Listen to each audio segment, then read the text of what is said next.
talaga, Daddy Frankie, lalo na ngayon, maraming nag-aaral sa kulang na kulang po yung sahod ng asawa ko.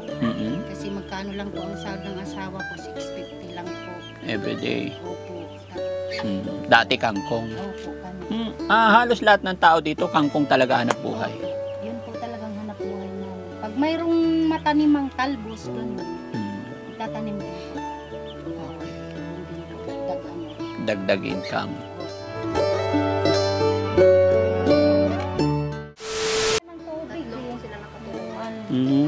Ayan din po kay Kuya Tag. Eh doon, sino yung nandun sa dulo? Kuya Tag po. Sino yon? Kapitbahay namin. Ilang taon na siya? Tulog? Ano po? Wala po dyan yun. Nasa 55 ba? 58. 58 na siya. Opo. Tatlo lang po sila. Ito, pamilya kayo dito? Hindi po. Ano po? Iba po. Eh, ikaw ma'am, ito bahay mo. Bahay nyo. Ilan kayo nakatira dito? Ano po? Anim.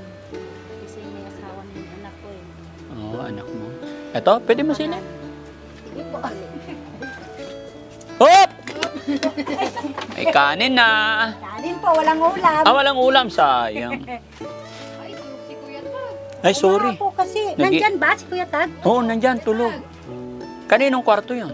Sa mga anak ko pong dalaga. Eh, dito? Sa amin po. Ilan anak mo dalaga? Ano po?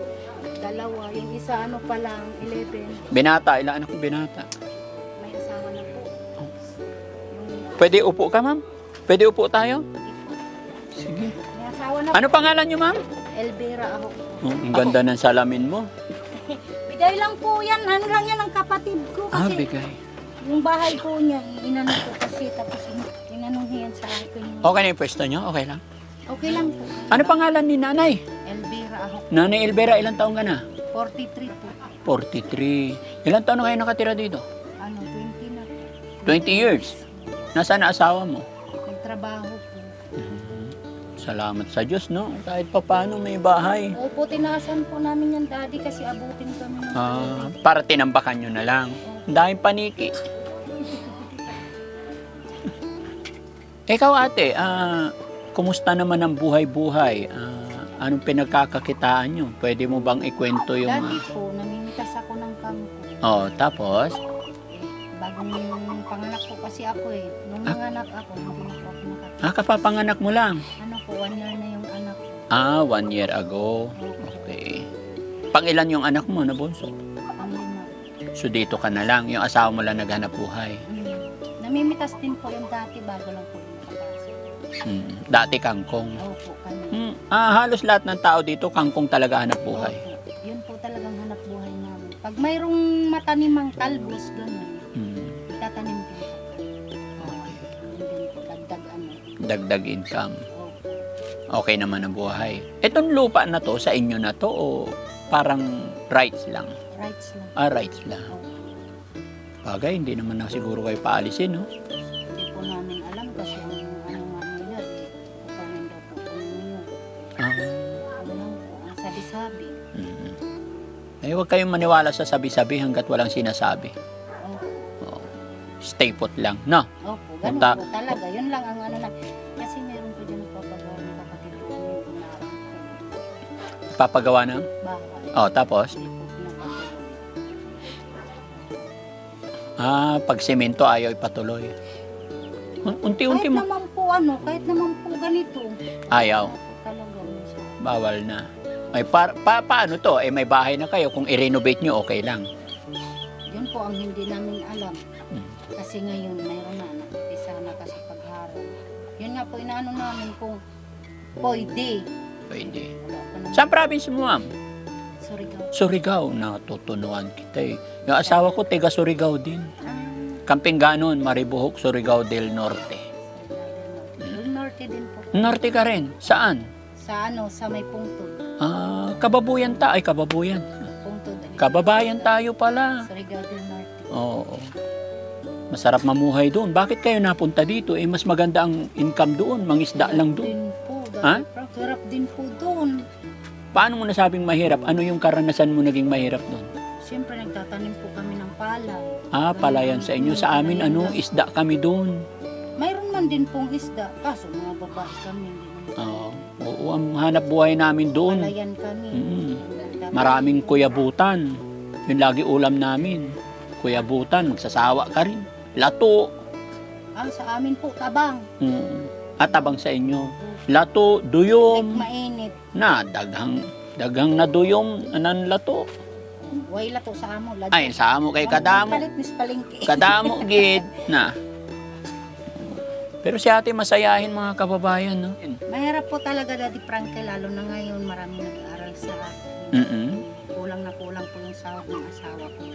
Kasi magkano lang po ang sahod ng asawa ko, 650 lang po. Everyday. Opo.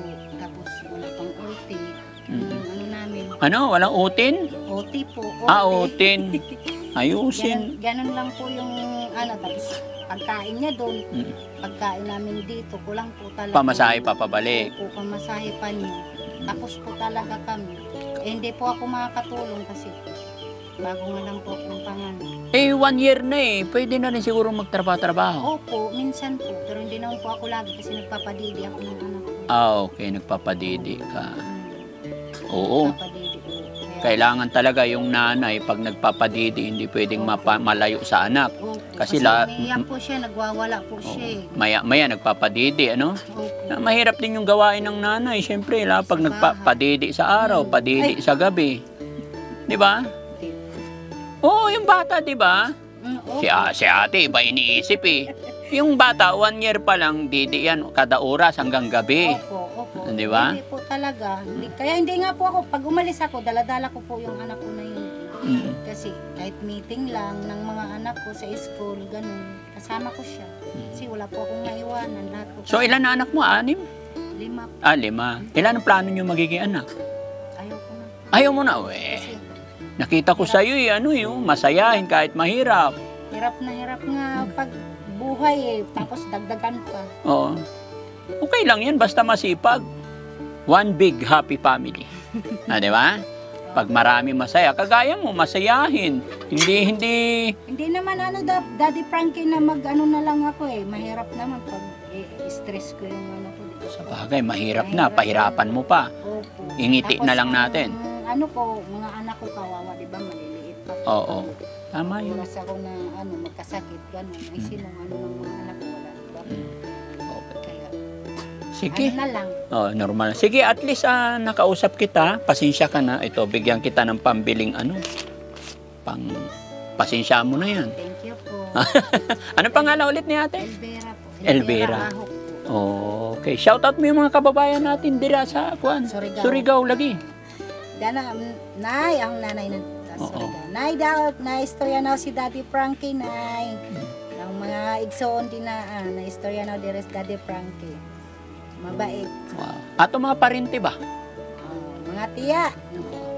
Di ako dire sa bahay. Ikaw ko ni Daddy Frankie. I-interview. Mo ba na? Pa.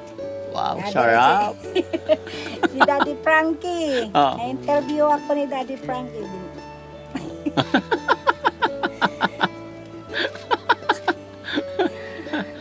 Masayahin talaga si ate. Sinabi ko lang na ba na, biglang ngiti na eh. Siyempre po. Ganun po tayo. Ganun talaga.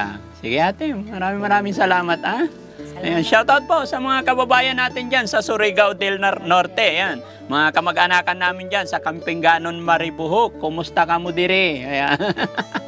Kumusta kayong lahat mga kababayan? Napaka-kwento ako sa kababayan natin dito. Maraming salamat po and God bless.